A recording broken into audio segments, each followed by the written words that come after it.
បុរសវ័យកណ្ដាលម្នាក់បានទិញរថយន្តពីនារីម្នាក់ក្នុងតម្លៃ$10,000អាមេរិកដោយមិនមានប្រាក់ជាប់ខ្លួនបុរសនោះបានចេញមូលប្រទានប័ត្រសែកមួយសន្លឹកដែលមានទឹកប្រាក់$10,000អាមេរិកជាមួយនឹងការបរិច្ឆេទច្បាស់លាស់ឲ្យទៅនារីជាអ្នកលក់ដើម្បីបើកប្រាក់ថ្លៃទិញលក់នៅថ្ងៃបន្ទាប់នារីជាអ្នកលក់បានទៅធនាគារដើម្បីបើកប្រាក់នោះប៉ុន្តែខាងធនាគារបានបញ្ជាក់ថាសាច់នេះមិនមានសាច់ប្រាក់ឡើយឬហៅថាសាច់ស្អុយ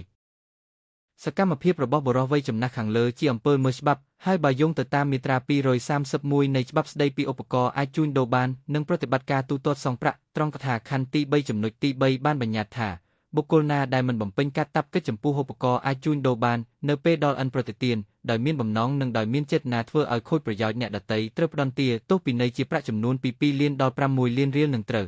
ផ្ដន្ទាទោសជាប់ពន្ធនាគារពី1ឆ្នាំទៅ3ឆ្នាំដោយមិនទាន់គិតដល់កាតព្វកិច្ចទូទាត់សងចំនួនប្រាក់នៃឧបករណ៍អាចជួញដូរបាននោះទៅអ្នកកាន់